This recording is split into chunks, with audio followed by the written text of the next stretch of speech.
She can talk more about it. But she comes from Singapore, and she has expertise in severe and chronic childhood psychological conditions, 22 years of clinical and program development, and she has worked with children in Singapore, the United States, of course, because that's where you went to school, right? Mm-hmm. And then Malaysia, India, Nigeria, and Sri Lanka. So we're super happy you're here. Welcome. Thank you. Thank you very much for having me. It's an honor to be able to speak with you today. I know I've been given 10 minutes, right, Cheryl? Yes. 10 minutes? Okay, I'm going to try and keep to it, but if I'm not paying attention to the time, could you please tell me when I need to stop? I want to be mindful of Dr. Fitzgerald, not to eat into his time. Louder. Louder. You know what, let me get you this, we happen to have a little thing we can wear that will protect you. So, can you do that? Okay. And let's see. Is that good? Well, I think you have to you can maybe hold it close to your mouth. Once you, no, I think you need to have it a little closer. Can you hear me now? If you put it on your head, you can make it It's just smaller. really tight. Okay. Is that? Yeah, That's good. That's good. good. Yeah. So you have to hold this. Okay. Thank you.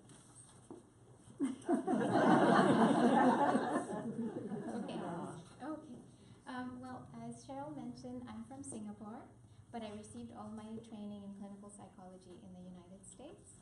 I came out here when I was 18. I stayed for 16 years, and then I returned back to my country. I think you're getting a couple. Alright. I'm going to turn it up just to see if I can. Just hold it like a microphone. Yeah, you hold it like a microphone. I'll do it like this. This is better? Yeah. Sorry, I don't have a very big voice. Okay. So this book here, I'm not really an author. I am a clinician, a therapist that just found myself writing this book, and I'll explain to you why I wrote it in a little while. But before that, I understand from people living here in Santa Cruz that someone passed away recently. His name is Mr. Sean, and that he was hearing voices, possibly hearing voices at the time that he passed away. And I am very sorry for your loss. And when I heard it, I like kicking myself. This book is too late. I should have done it earlier. This book has been in existence for about 10 years, but it was in Microsoft Word format with no pictures, no illustrations, and it was being used here in the Bay Area in Campbell at EMQ Children Family Services, and they kept getting positive feedback for it, and they kept putting pressure on me to publish it, but I was very busy with a variety of things, and I didn't get to it until earlier this year. Now, this book is my plea to society and the mental health community, so people that I work with, to look at voice hearing differently. Before jumping to the diagnosis of schizophrenia, before shutting up the voices, basically, once we say that it's schizophrenia, the first line of treatment will be medication, and that's to mute the voices. So before jumping to that, and before jumping and looking for meds, maybe looking at why the voices are there, when they came about, how is it that they're present, and what are they doing there? What's the role of the voice? Can we look at that first? And even if you don't want to look at that first, and you've reached for medication, try and look at it simultaneously in this fashion. That's what the book is about. Not anti-medication per se. Maybe it's necessary, maybe not. But first, try all these other things first to see why it's there. Because most people are not born hearing voices. It kind of happens midway. So each person's voice shows up at a different time. And not everyone that hears voices ends up having issues with it.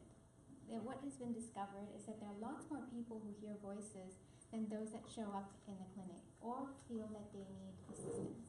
So how is it different? So what is it that causes the problematic aspect of hearing voices? So what I've come to understand from all the children that I've worked with is that the voice per se is not the problem. The problem is not the voice. The problem is how you react to the voice, and how you respond to the voice, and how you see the voice, and what role you think the voice has in your life. And that's what the issue is. So if that's the case, then we should pay attention to it as opposed to ignoring it or muting it. Right?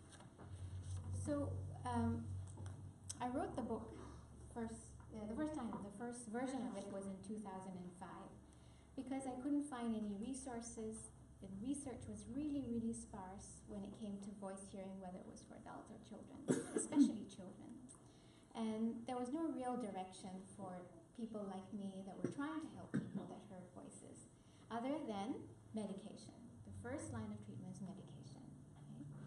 So why 2005? Because I had worked with kids much earlier on in my work with children that heard voices. But in 2003, I came across the very first child that heard voices, but I was not the first person that she'd worked with. So she had already seen 6 clinicians before, and she had had 4 or 5 psychiatrists that worked with her. And she was on concoction of medication. And when that child was introduced to me by my superiors, I was told, these are the words that they use. I didn't use the words. I didn't say these things. What they said is, this is an easy case. Don't waste too much time with this child. Just spend 10 minutes a month to check to make sure she's taking her medication. Mm-hmm. And she's a lifer, so there is no need to waste your time. So I hadn't met her, so I just did what I was supposed to do. I met her for the first time, and when I saw her in the waiting area, she sat military style, really stiff and very tense, clenched jaw, just staring straight ahead. And I'd walk in front of her, she wouldn't track me, she wasn't tracking anyone or anything that was moving in front of her. She was non-responsive verbally and non-verbally. So I decided to meet with her and her foster parent. And the foster parent told me this is how she is in every arena. Everywhere she goes, she does not say anything. At home, we just give her her food and that's it. No, and so I said, well, can I have a chance to try and figure out what's going on? I've been told I'm supposed to see her only for 10 minutes, and I think that's what you've been told as well, once a month. But are you willing to bring her in once a week for me to see her? She said, well, I don't know. I think you'd be wasting your time. Lots of people have tried, and you're not going to get anywhere, but if you really want to, okay, fine. So I said, okay, let me try. And if I cannot do anything, then I will tell you, be honest with you, and tell you I don't know what's going on. Maybe there's someone else out there that can help this child. She's 12 years old. She can't get through life like this. And what's she going to do in adulthood? So this foster mother was very, very kind. She agreed to bring the child. I said, well, if you feel it's a waste of time, you can just drop her off and do something else and come back and pick her up. So that's what she did. She dropped her off. Yeah. So I couldn't tell whether this child could hear me, whether she had hearing issues, whether she could see me, and there was no point sending her to an audiologist or optometrist or ophthalmologist because she's not going to respond. She's not going to tell you, I can see the A, I can see the B, or I can hear that buzzing noise. So I tried to assess it myself. I said, well, can you give me 2 blinks of an eye to let me know that you want to be here? I don't want you to be uncomfortable. If you don't want to be here, we're not going to force you to be here. Or just do a little finger movement. Nothing came. And she was on a concoction of medication. I cannot remember what they are now. It's a very long time ago. And so I said, I don't know if you want to be here. If you don't want to be here, you can just get up and leave. That'll tell me that you don't want to be here. She didn't leave. And I said, maybe you're not, you worry about offending me by walking out right in front of me. So I said, I'll leave the room for 10 minutes and I'll go to some other corner of the building. I won't be able to see you leave.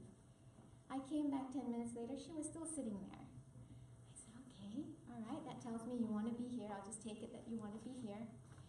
It would be really odd and very uncomfortable, probably, for the 2 of us to sit in this room and for me to just look at you and keep talking to you, and then it's probably uncomfortable for you. So this is your hour. You get to do what you want to do with it. I'm here for you. You let me know if you want to say something, ask something, engage, play play, do anything that you want. But I'm mindful that it may be uncomfortable from just looking at you like that. So I said, well, I'm going to go and get my work. I'm going to sit here and right next to you and I'll be reading. But just because I'm reading does not mean that I'm not available. I'm here. You just have to let me know. So we did that. And it took me 2.5 months to get a reaction from her. She gave me a split-second glance as I was looking up once. So I said, okay, we're on to something. Something's happening here. So I thought maybe she's just too sedated. She's got too much medication in her. So I decided, I was only a postdoc at that time, so I was not fully licensed. I said, all right, I have to go, this is war. I have to go see and talk to the psychiatrist who's prescribing the medication and see if she will titrate it down to bring down the medication. So I went, plucked up the courage, and I went, and I pleaded for 45 minutes. She said, I think you're wasting your time, nothing's going to happen, but since you seem so passionate about it, I will reduce it a little bit for 2 weeks. If you don't give me anything in 2 weeks, she's back on the medication again. I said, 2 weeks? Okay, well, 2 weeks is like nothing, but it's better than nothing.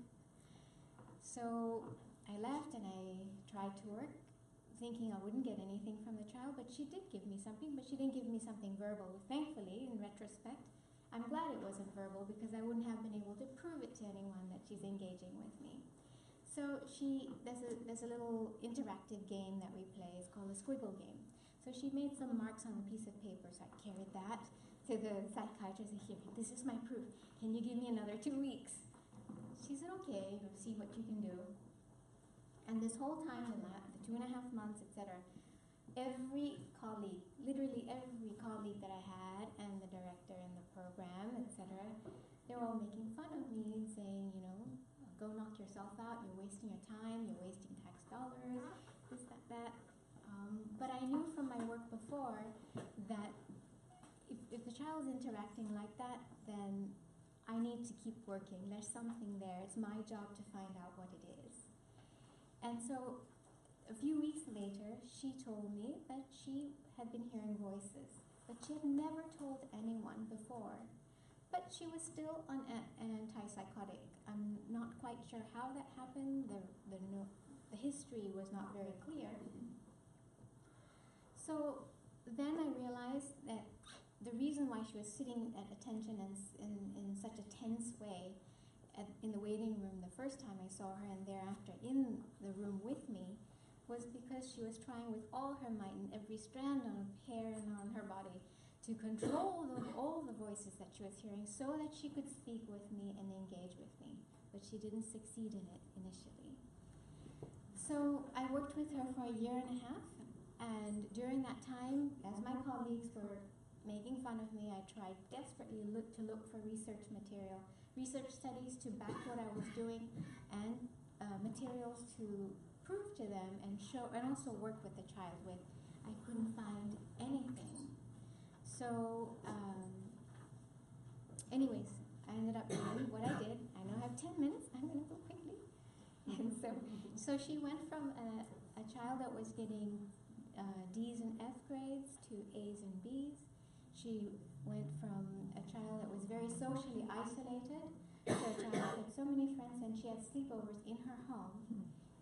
She was laughing and very, she had a sense of humor, she would joke, and so her teachers couldn't recognize who she was. And the foster family that had never considered adopting her ended up wanting to adopt her. And she was not on any medication when we were done. So then I went off. I left the US and I went back to my country for 6 months. And it kept bothering me. How is it that when she was 6 years old, she was given all these medications, and one of them may have been an antipsychotic? How could that be possible? Is that even ethical? Is that legal? So I did a little bit of research, and I discovered that the Food and Drug Administration at that time had approved antipsychotic drugs for children as young as 2 years old. So I was a little horrified. I thought, well, my English is not very good. Maybe I'm not reading it. I don't understand it. So I asked a couple of my colleagues across the country in the United States, can you do your own independent research and tell me if you find what you find? I didn't tell them what I found. And they all came back with the same information, 2 years old. I was horrified and I was so frustrated, and I couldn't get it out of my mind. And there's nothing like frustration to like propel you to do something. And so I said the only responsible and ethical thing for me to do is to put down on paper what all these children that I've worked with have taught me. Everything I know about voice hearing and everything that's in this book, I learned from the children that I worked with, not with any of from my supervisors or any of my teachers. Because my supervisors, the case that I told you about, the child that was 12 years old, the only person that supported me throughout that whole time was my supervisor, who I think she was a year away from retiring, so she was a little relaxed by then. And she said, I have never worked with any child that's heard voices, but I trust you, and I trust that you know your client, and just do whatever you think you can do to help her. I support you. And she was the one day, I kept telling her, I'm so frustrated, I can't find anything, everyone's making fun of me. She said, maybe you should write something, you should write a book.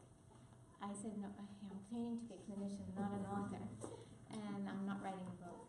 But I ended up writing this, and about a month, and then I tried to get it published through the American Psychological Association that has a child publishing arm. But the editor came back to me and said, the editor was not psychology trained or mental health trained, came back to me and said, well, we question your treatment methodology. What proof do you have? And if you were to make some changes, then we'll consider publishing it. I said, I'm not changing a thing in it because I didn't just pull it out of thin air. This is what the children taught me, and I'm keeping it as is. A month later, someone from the team that was making fun of me, they called me up and said, we heard you wrote something. Can we take a look at it? So they took a look at it and then asked permission to use it as a training tool for their interns and practicum students and staff there. So they ended up using it, and they found success with it. And what was mind-blowing shortly after that was, first they used it in a targeted fashion with kids they knew for sure were hearing voices. And then they started leaving the book around, and the kids who had been in treatment for a year and a half, 2 years, who were in there for something else, ended up picking up the book and saying that they never knew they could talk about voices and that voices were relevant. So they were very surprised as to the number of kids that have been hearing voices and have been silent about it. So that's when the pressure grew to formalize it and publish it. So in the interim now, there's been more research, and more recently, a couple of different research studies have come out studying the number of kids here in the United States that hear voices, and the numbers are somewhere between 5 and 20% of American kids. That includes kids who hear voices and don't have issues with them. Okay. Okay, thank you. So anyways, this is likely that we should try and understand why, when, what, how, and this book talks about 5 different kids who are completely different, but they share one thing in common, voices that they hear, and they all hear voices for different reasons, and they all learn about the voices, why they're there, and make decisions as to what they want the voices, what role they want voices to play in their lives. And they work toward that goal with the help of a counselor, and they realize that life can be good with or without voices. So, thank you.